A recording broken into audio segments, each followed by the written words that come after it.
Some autistic people can be hyposensitive to pain, i.e. they have a reduced sensitivity to pain. Some autistic people can be hypersensitive to pain, i.e.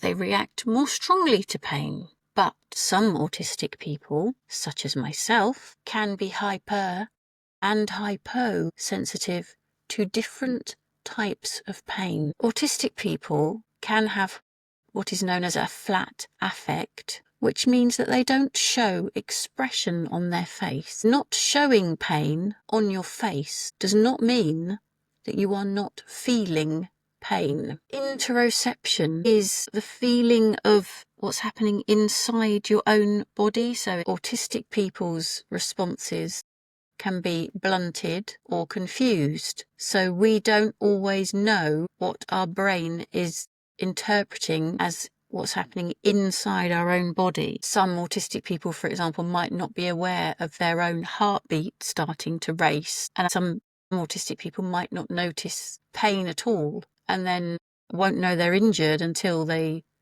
discover they're bleeding, for example.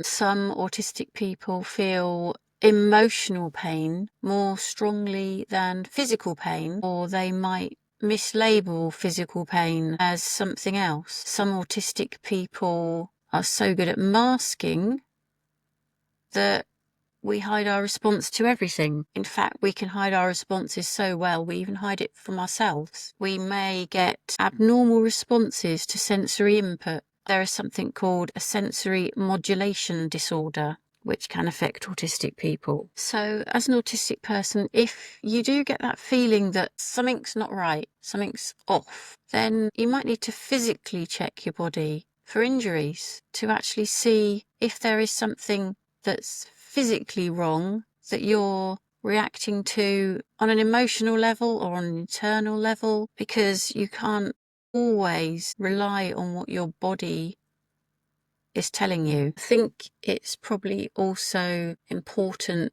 for people around you to know that you don't necessarily respond to pain in the same way as other people. So you might need to tell people, because I'm not showing pain doesn't mean that I'm not experiencing pain. Or you might need to tell people that emotions are difficult for you and it takes you longer to process things, and you might need to come back to them to let them know how you feel about something. So it's important to communicate and let people know that you don't always respond the same way that other people do.